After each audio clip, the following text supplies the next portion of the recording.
Olá, sejam bem-vindos. Esse é o programa Sabedoria para Viver Bem. Nós estamos aqui mais uma vez neste episódio para trazer um pouquinho daquilo que o Senhor nos ensina através da sua palavra. A palavra de Deus é sempre a nossa base para cada programa, cada episódio, porque ela é para nós um manancial de sabedoria.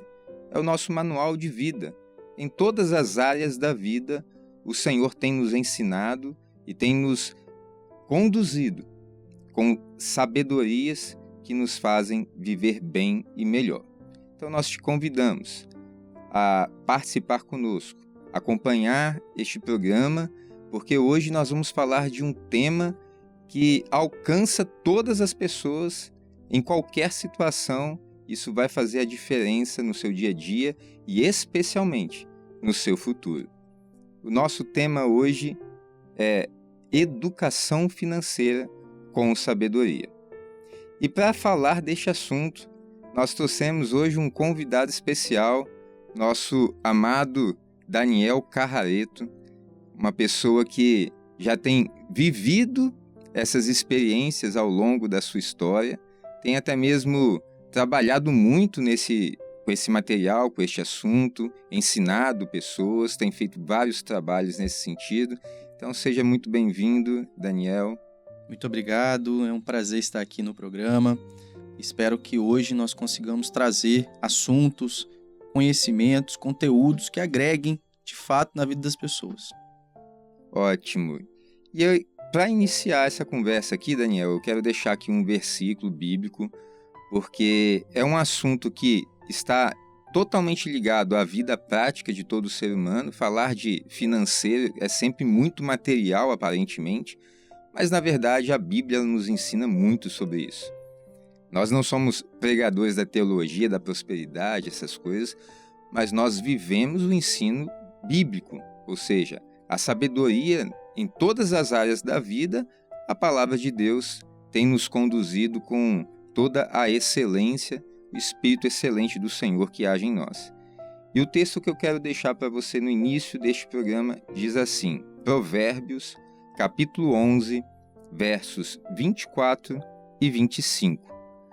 Alguns há que espalham, e ainda se lhes acrescenta mais, e outros que retêm mais do que é justo, mas é para a sua perda.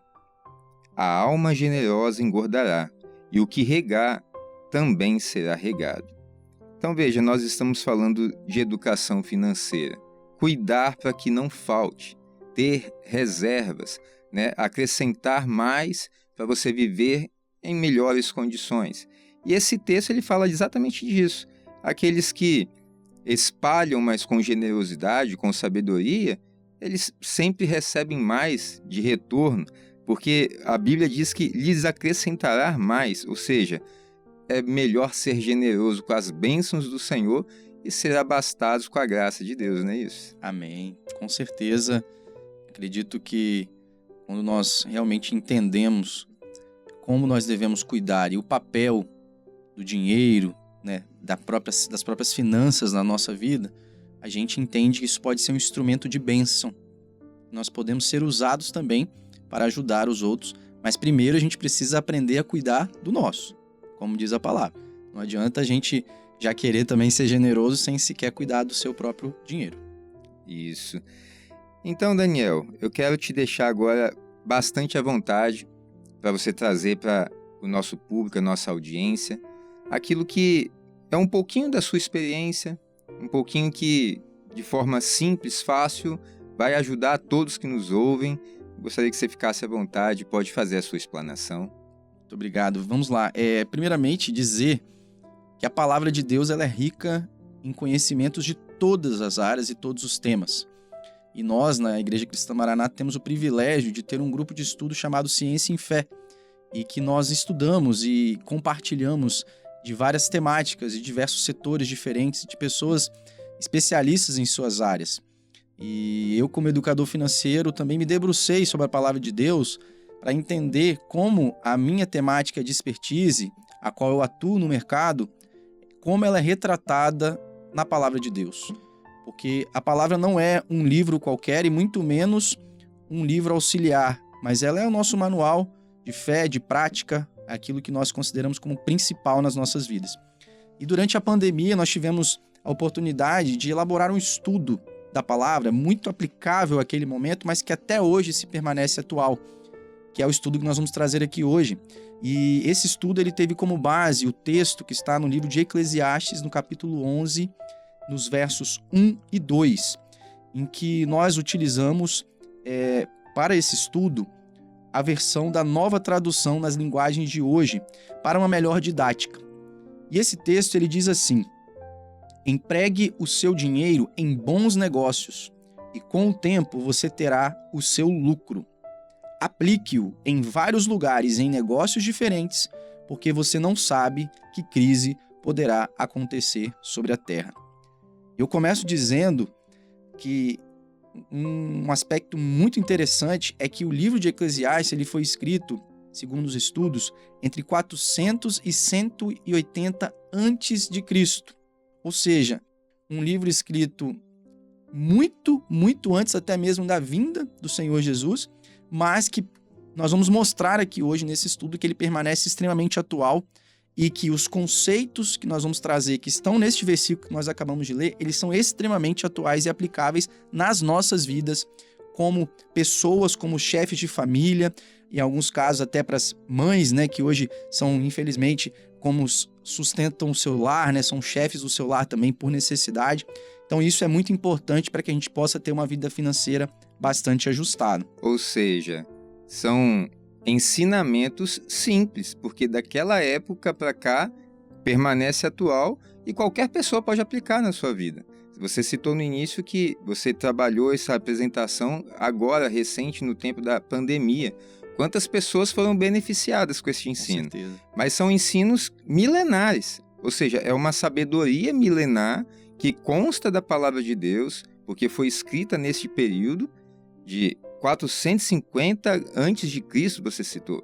Ou seja, são ensinos que são aplicáveis ao longo de milhares de anos, mas que permanecem trazendo excelentes resultados para colher bons frutos, né? E quem segue esses conceitos, essas regras, esses conhecimentos trazidos pela palavra, nós vamos provar aqui que vai viver bem, como diz aí o nome deste programa. Excelente. E um outro aspecto interessante, antes de a gente seguir já para falar desses 4 importantes conceitos que estão nesse texto que nós lemos, é que esses conceitos que nós vamos trazer, eles são citados, e principalmente na pandemia, que foi um momento que a rede social cresceu muito, a internet realmente teve muita voz, porque as pessoas estavam em casa e tudo.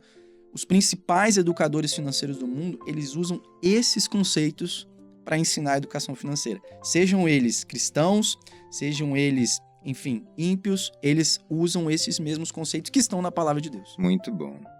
Então vamos então ao primeiro conceito, que ele está neste versículo que nós lemos, ele está justamente no início do versículo, na parte que diz assim: empregue o seu dinheiro em bons negócios. E isso aqui nos remete justamente a um aspecto muito importante, que é a seleção dos investimentos, de como a gente vai cuidar daquele dinheiro que nós estamos conseguindo, às vezes, poupar. E isso foi um aspecto muito importante de a gente trazer, porque muitas pessoas, às vezes, elas conseguem poupar algum dinheiro, né, com muito custo, com muito sofrimento ali, abrem mão de algumas coisas para poder conseguir poupar. E, na maioria das vezes, por falta de conhecimento, elas acabam alocando esse dinheiro em maus negócios ou maus investimentos. Em alguns casos, até em coisas que não são investimentos, mas que justamente por serem leigos, por não terem uma clareza, as pessoas acabam se enganando e colocando dinheiro nisso. Ou seja, o texto ele fala bons negócios, então tem que ser negócio que seja realmente bom. Porque olha só, é impressionante. Quando você não tem o dinheiro na conta, ninguém te oferece nada também. Mas consta um valorzinho ali que você está tentando às vezes fazer uma reserva, aparece tanta coisa dizendo ser coisa boa e as pessoas não avaliam o risco, colocam em qualquer negócio, acaba tendo uma perda maior. Isso sem falar em golpes, né? Porque infelizmente hoje em dia as pessoas elas usam da inteligência que tem, em vez de usar para o bem, elas usam justamente para fraudar, para tomar dinheiro de outras pessoas. A gente viu um caso bastante emblemático que está acontecendo nesse momento, que é a fraude no INSS, que é justamente a principal instituição que deveria prover ali recursos para que as pessoas pudessem sobreviver ali na sua fase mais crítica, que é a fase de aposentadoria, de idade, já que não tem mais o mesmo vigor para trabalhar, infelizmente estão perdendo dinheiro. Então, selecionar bem os investimentos é ter essa cautela, esse zelo com um recurso que, de certa forma, nós podemos dizer que Deus te proveu. Porque você teve a oportunidade de trabalhar, de auferir aqueles ganhos, depois você teve a capacidade, né, de poupar, que é uma segunda etapa que muitos nem conseguem, às vezes, chegar nessa etapa. Não é fácil. Tem gente que não consegue poupar, seja porque hoje recebe muito pouco, seja porque não tem uma organização financeira, enfim, seja porque entrou em dívidas. Mas você ultrapassou essas duas principais etapas de ter um emprego, de receber, de poupar, mas na hora de realmente alocar em bons investimentos, de selecionar boas opções, falhou. Então, é muito importante esse primeiro conceito, é um conceito que a gente tem que ter, com certeza, em vista. Perfeito. E vamos seguindo, então. Quais seriam os próximos princípios, os próximos conceitos? O segundo que eu trouxe aqui é justamente um que muitas pessoas, infelizmente, não entendem, tá? E no texto que nós lemos, ele está escrito assim: com o tempo você terá o seu lucro. E esse conceito é justamente investir com foco em longo prazo. O que seria esse longo prazo, né? Quando a gente fala de administração, de modo geral, a gente fala que longo prazo é acima de 5 anos. Mas, quando a gente traz para investimentos, até mais que isso, tá? A gente fala às vezes que o longo prazo desejável é acima de 10 anos. Ora, então quando a gente pensa assim, poxa, eu vou investir para daqui 10 anos? Ou seja, eu vou colocar dinheiro ali todo mês para só talvez usar daqui 10 anos? Parece longe, né? Parece muito longe, né? E se a gente for falar 10 anos, já parece muito. Mas se eu falar que o ideal seria 20, 30 anos. Verdade. E as pessoas contribuem ali por anos a fio, por exemplo, para o INSS e não reclamam, né? É o tempo que precisa, porque essa é a regra. Mas quando a gente fala de investir, às vezes as pessoas acham 30, 40 anos muito tempo. E aí vem um ponto muito importante. Por que investir com foco no longo prazo? Tem uma frase que eu uso bastante nas minhas redes sociais, em que eu falo assim, que do longo prazo vem os maiores retornos. E tem um motivo para isso. Eu vou até pedir que seja projetada aqui na tela a fórmula, mas justamente no longo prazo a gente consegue usufruir com maior intensidade disso aqui que vocês estão vendo, que são os juros compostos, que para muitos é chamado também de uma maravilha do mundo, né? Mas para nós é algo simplesmente matemático. Por quê? Aqui nós temos uma fórmula que ela diz que montante, ou seja, o quanto você vai ter, é igual ao capital que você vai investir, e aí vem uma partezinha um pouco mais complexa, que é 1 mais a taxa de retorno que você vai ter elevada ao tempo. E lembra que a gente falou aqui de longo prazo? Longo prazo é justamente este componente aqui, que é o tempo, que nesta fórmula ela está com uma potência. E por ser uma potência, ela tem uma propriedade matemática que ela é exponencial, ou seja, ela aumenta consideravelmente um determinado montante. Então, quanto maior esse tempo, e aí eu estou afirmando isso, maior será todo o restante da fórmula. Maior será o capital investido vezes a rentabilidade. Ora, veja bem, a rentabilidade ela está aqui dentro de um parênteses com uma soma multiplicando um capital. Ela tem uma propriedade, que é a multiplicação. Ok, mas o tempo é que tem essa propriedade de exponencializar o resultado. Então, quanto mais tempo a gente consegue deixar esse dinheiro investido sem mexer, maior será o retorno. E é justamente o que diz a palavra aqui, e com o tempo você terá o seu lucro. Deixa eu ver se eu consigo colocar em termos mais simples, Carrarito. Talvez alguém que nos acompanha não tenha conseguido alcançar tão facilmente. Porque aqui, o capital É como se você pensasse assim, olha, eu coloquei R$1.000. Esse R$1.000, ele não vai ser fixo. Por quê? Porque aquele 1 representa esse capital mais os juros e elevado ao tempo. Ou seja, no início o capital é R$1.000, mas amanhã já é mais. Exatamente. Daqui um mês isso já aumentou, daqui um ano já é muito mais. Então ele não é fixo, né? Isso. E o tempo que você deixa esse dinheiro investido, ele tem um impacto muito grande enquanto você vai acumular. A gente tem outros gráficos que a gente utiliza para exemplificar, mas já foi demonstrado em vários gráficos que a partir, por exemplo, de 20 anos, o que essa potência tem um poder de fazer é algo absurdo. Ela praticamente dobra o seu patrimônio, faz coisas muito, muito expressivas. E aí, quando eu falo disso, eu estou falando apenas da parte dos juros. Tudo que vai render, né? Que a gente chama de juros também, porque são juros positivos. Tem os juros negativos, que são aqueles que a gente paga quando a gente faz uma dívida, um financiamento, mas esses aqui são juros positivos. Então, quanto maior este tempo, maior essa bola de neve aqui, que são juros sobre juros, que é também um outro nome que a gente dá para os juros compostos, maior vai ser todo esse resultado, que é o montante ali do início. O segredo é o tempo, né? A excelência é o resultado, os bons frutos que você vai colher ao longo do tempo. Por isso que é a longo prazo, né? Perfeito. Mas vamos em frente. O próximo item aí para nós Terceiro aprender. conceito que a gente traz é um conceito chamado diversificação. Esse conceito tem sido muito falado hoje em dia, tá? Em todas as redes sociais, enfim, conteúdos no YouTube, a gente ouve bastante. Que no texto que nós lemos, ele está no trecho que fala assim: aplique-o em vários lugares e negócios diferentes. Veja bem, aqui nós temos um gráfico que mostra justamente como a gente pode repartir um montante inteiro. Esse gráfico ele é apelidado de gráfico de pizza. Certo. Então, nós temos aqui várias fatias em que a gente pode dividir o nosso patrimônio em diferentes classes de ativos de investimento. A gente não precisa investir tudo numa coisa só. Então, a gente tem muito, inclusive, o hábito de receber, nós que trabalhamos com internet, perguntas assim: qual é o melhor investimento? Por quê? As pessoas querem praticidade, querem simplicidade. E eu não estou falando que precisa também complicar muito. Mas uma mínima divisão a gente tem que fazer. É até aquele dito popular que diz assim: não colocar todos os ovos na mesma cesta. Porque se acontecer qualquer coisa com essa cesta, você, infelizmente, perderá tudo. Quando você divide em diferentes classes, isso fica mais fácil de você administrar em caso de que uma delas venha a faltar. Então, vou dar um exemplo bem prático de o que seriam essas classes de ativo, por exemplo.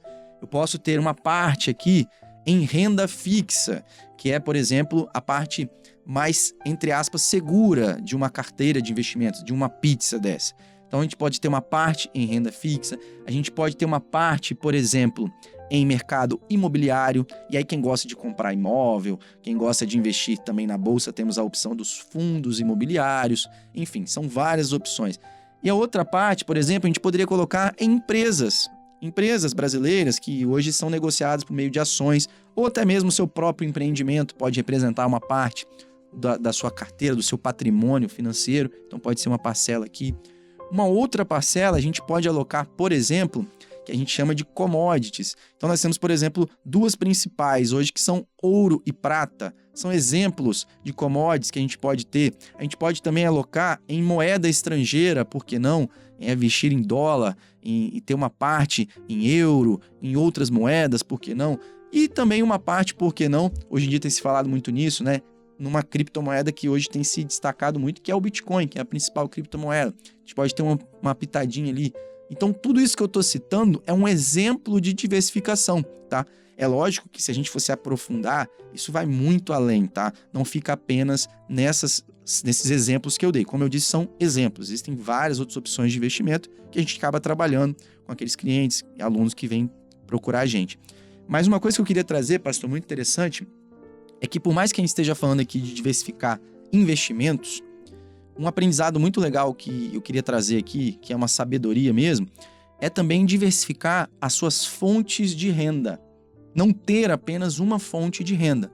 Como assim, Daniel? Eu posso ter mais de uma fonte de renda, mas eu trabalho, por exemplo, de 8 às 18 depois pego uma condução, chego cansado em casa, não tenho nada que eu possa fazer depois do meu horário, porque eu não consigo. Ou então, enfim, tenho outros compromissos, tenho que cuidar da casa, do filho. Veja bem, quando você só tem uma única fonte de renda, que é o seu emprego, caso essa fonte de renda ela venha a faltar, que foi o que aconteceu com muitas pessoas na pandemia, Sim. você ficará totalmente desguarnecido. Por mais que você possa ter ali um plano B, que é o que até o próximo conceito que a gente vai citar. Mas se você consegue criar mais de uma fonte de renda, eu tenho o meu emprego, mas, por exemplo, no final de semana eu consigo fazer um serviço para alguém, eu consigo passear com cachorros, eu consigo talvez produzir algum tipo de conteúdo, consigo vender alguma coisa, sabe? E a gente vê que as pessoas fazem isso. O brasileiro, ele é bastante determinado, né, em fazer esse tipo de coisa. Mas a gente precisa, nós como cristãos, servos do Senhor, a gente precisa entender que a gente pode sim explorar também essa diversificação nas nossas fontes de renda, tá? Perfeito. Isso vai ser segurança para nós e vai ser segurança para nossa família. Lembrar também que não é só deixar o dinheiro guardado. Se você tiver a oportunidade de investir, por exemplo, para ter um aluguel, uma renda passiva, É um exemplo. né? Seria algo que traria mais conforto, você vai ver o rendimento do seu patrimônio, etc. Né? Com certeza. Todos esses investimentos aqui, em sua maioria pelo menos, talvez as moedas e os commodities e as criptomoedas não, mas todos os outros que eu citei aqui, via de regra, são ativos geradores de renda, tá? A própria renda fixa, nós temos opções que pagam renda. Nos fundos imobiliários, pagam renda mensal isenta de imposto de renda ainda, né? As ações também pagam dividendos, enfim. Isso. Todos esses exemplos que nós demos também são geradores de renda. Mas, além disso, é importante pensar também na diversificação do trabalho. Porque existe a renda que você tem do dinheiro, sem fazer nada, Certo. existe a renda que você tem trabalhando, que a gente chama de renda ativa. Tem a renda passiva e a renda ativa. Então, diversificar essa renda ativa é muito importante para trazer segurança para as nossas casas. É a segurança, você diminuir riscos, né? Não deixar tudo num local só, Exatamente. o risco não ser tão grande. E aí, temos mais um princípio, você prometeu 4, Esse não é foi o isso? último, e esse aqui é justamente uma segurança para nós em caso de uma ocasião, algo que a gente tanto seja inesperado como indesejado, que é a parte do texto que fala assim: porque você não sabe que crise poderá acontecer sobre a terra. E o conceito e o conselho que nós damos aqui é ter uma reserva para emergências. E aí muitas pessoas perguntam, mas o que seria uma reserva para emergências, né? Eu gosto de sempre colocar ali uma faixa entre 3 e 12 vezes os seus gastos fixos mensais, você ter isso numa aplicação, num investimento que seja disponível, que tenha liquidez. Vou dar um exemplo. Peraí, a média disso seria algo seguro? Você falou de 3 a 12 vezes. Isso. Mas eu consegui 6 vezes, eu já estou bem tranquilo? Eu consigo detalhar bem isso, porque, por exemplo, 3 meses eu criei essa metodologia para aquelas pessoas que às vezes têm um pouco mais de segurança. Por exemplo, um funcionário servidor público, tem muita Entendi. dificuldade de ser mandado embora, é muito difícil isso acontecer, pode ser 3 vezes. Não, eu trabalho ali como CLT, tenho uma certa segurança, mas nem tanto. 6 vezes. Certo. Agora, sou um empreendedor, dependo da demanda, dependo de que as pessoas venham até o meu negócio, dependo que as pessoas contratem o meu serviço para que eu possa sobreviver. Para você, é 12 vezes. Certo. Por quê? Nós vimos agora acontecer uma pandemia. Nós ficamos aí, vamos dizer, 6 meses, talvez ou menos, fechados. Isso. Né? Quem trabalha online conseguiu se virar. E quem não trabalhou online, infelizmente, ficou sem renda. E a grande massa, a grande maioria não tinha reserva de... E isso foi muito nítido nessa época. Perfeito. Vou dar um exemplo, né? Tiveram o caso dos personagens trainer e outros tipos de prestadores de serviço que conseguiram ali ajustar. Mas não é a mesma coisa. Às vezes você cai a renda, uma pessoa para, outra... Então, assim, a reserva de emergência, ela dá essa segurança. Mas eu quero dar um exemplo prático de como construir uma reserva de emergência. Vou dar um exemplo para essa pessoa que precisa ter aí 3 vezes os seus gastos fixos mensais disponíveis. Essa pessoa, vamos dizer que hoje ela tem um gasto fixo mensal de R$2.000. R$2.000 é o gasto fixo mensal. Não é o gasto variável, aquilo que ela compra, às vezes, sai para fazer uma viagem, sai para um restaurante. Não, é o gasto fixo para ela se manter e sobreviver. R$2.000. Se ela precisa ter 3 vezes os seus gastos fixos mensais, 3 vezes R$2.000, isso dá R$6.000 deveria ser o mínimo que essa pessoa deveria ter. Eu falo o mínimo porque é de 3 a 12 vezes, né? Então, o mínimo seria R$6.000 e o ideal, o máximo, caso fosse realmente um empreendedor, seria 2.000 vezes 12, que daria R$24.000, considerando esse gasto fixo de 2.000. Correto. Isso é indispensável, né, Carleto? Porque as pessoas hoje vivem com o que ganham, gastam mais do que ganham, e se tiver uma emergência, ela não tem aonde recorrer. Aí vai buscar empréstimo, vai pegar dinheiro, e aí se enrola toda na vida. Se tiver uma reserva dessa, se esforça no início, né? Depois você fica tranquilo. Você vive essa segurança, Perfeito. não é isso? Isso é segurança e tranquilidade para todos nós. Ok. Estamos chegando então no final deste primeiro episódio. Eu quero que você permaneça conectado conosco neste programa. Nós vamos continuar com Daniel Carrareto falando sobre educação financeira com sabedoria à luz da palavra. Então, permaneça conosco no próximo programa, no próximo episódio. Nós vamos trazer mais conceitos, mais princípios de sabedoria para a educação financeira. A paz do Senhor.